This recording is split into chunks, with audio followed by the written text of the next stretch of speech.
टमाटर 250-300 रुपए हुआ, तो आपके घर में भी बात होती थी टमाटर के बारे में? मैं भी पूछ सकती हूँ सुधीर जी, क्या हुआ जब आप जेल में थे? क्या हुआ जब आप जेल में थे? दोस्तों, अगर किसी भी व्यक्ति को उसके घर से कहीं बाहर कोई इंसल्ट कर दे तो नॉर्मल सी बात है, बुरा तो लगेगा। लेकिन ज़रा उस सिचुएशन को भी इमेजिन करके देखिए कि कोई आपके घर में आके आपके लोगों के सामने ही आपकी इज्जत की फजीयत कर दे, तो कितना बुरा लगेगा। सुधीर जी, क्या हुआ जब आप जेल में थे?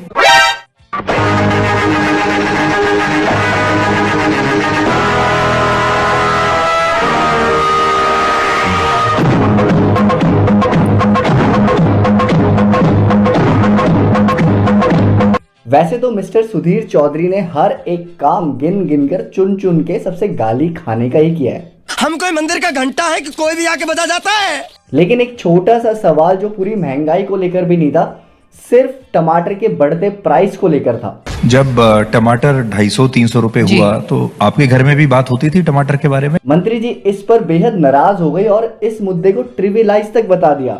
आप शायद ट्रिविलाइज करना चाहें और इसको थोड़ा नहीं, मैं ट्रिविलाइज नहीं कर रहा। अब ट्रिविलाइज का मतलब होता है लेस इंपॉर्टेंट, थोड़ा सा कम इंपॉर्टेंट। और ये मैं नहीं कह रहा, ये गूगल बता रहा है।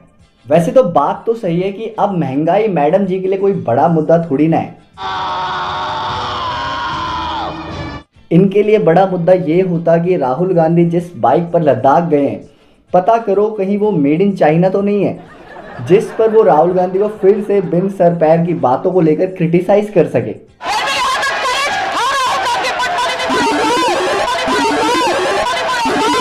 अब सोचो, ये सवाल पूरी महंगाई पर भी नहीं था, लेकिन अगर इसे पूरी महंगाई को लेकर सवाल पूछा जाता तो मेरे हिसाब से तो शायद ये भी हो सकता था। अब बताओ, मिस्टर तिहाड़ रिटर्न को क्या मिला इतने साल एक पतिव्रता पत्नी की तरह सरकार को अपना पति समझकर सरकार की लगातार सेवा करने का? सुधीर जी, आप ही बता दो यार। जब इन पत्रकारों को झुकने के लिए कहा गया तो वो रेंगने लगे। सरकार के लिए इस ईमानदार पत्रकार ने आखिर क्या क्या नहीं किया? कि बीजेपी देश की अकेली ऐसी पार्टी है जो लोगों को वोट बैंक की राजनीति के नुकसान समझाने में सफल रही। ये जनता के लिए ईमानदार नहीं था, लेकिन सरकार के लिए तो था। मैं आपका हृदय से आभारी हूँ। एलेक्सा से इलेक्शन कैंपेन करवा दिया और एलेक्सा बोलती है कि आएंगे तो मोदी जी।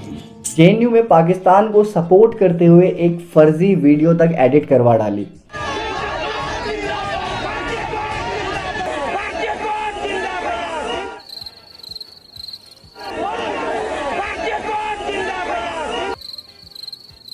मोदी जी से यूक्रेन और रशिया का वॉर तक रुकवा दिया। और क्या चाहिए आप लोगों को? बीजेपी की दिल्ली इलेक्शन हारने पर दिल्ली की जनता को निकम्मा तक बोल दिया। दिल्ली की जनता के लिए राष्ट्रवाद, हिंदुस्तान पाकिस्तान, मुगलों का राज वापस आ जाएगा, इस तरह की बातें कोई मायने नहीं रखती। यानी दिल्ली की जनता ने यह बता दिया है कि दिल्ली के लोग आलसी हैं, उन्हें बाकी के देश से कोई मतलब नहीं है। 2000 के नोट में नैनो चिप किसने ढूंढी? सबसे पहले किसने ढूंढी? 2000 रुपए के हर एक नोट पर NGC यानी नैनो GPS चिप लगा हुआ होगा। भारत में महंगाई को कम बताने के लिए पाकिस्तान के टमाटरों का विश्लेषण कर दिया। आजकल पाकिस्तान में 1 किलो टमाटर 300 रुपए प्रति किलो तक बिक रहा है। पाकिस्तान के न्यूज चैनल्स पर आजकल सिर्फ और सिर्फ महंगे टमाटर की चर्चा हो रही है।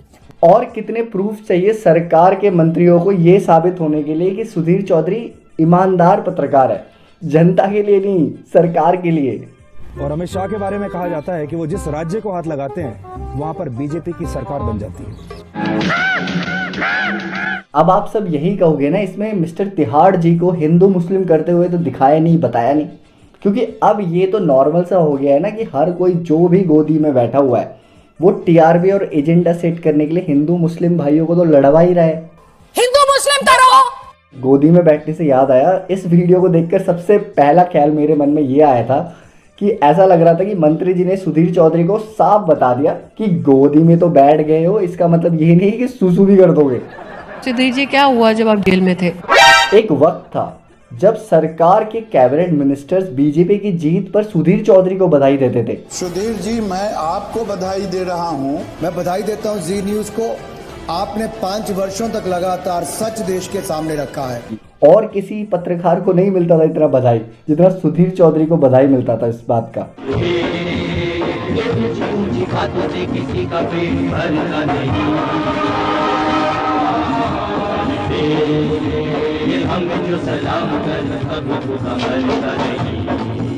अब बताओ, उसी सरकार के कैबिनेट मिनिस्टर सुधीर चौधरी को पटक पटक के धो रहे हैं। लेकिन अब सबसे बड़ा सवाल जो देश जानना चाहता है कि इतनी गंदी बेइज्जती के बाद क्या अब सरकार से अब मिस्टर सुधीर चौधरी जरूरी सवाल पूछ पाएंगे, या बेइज्जती का कड़वा सा घूंट पीकर वापस गोदी में बैठकर जनता से गालियां खाने आ जाएंगे।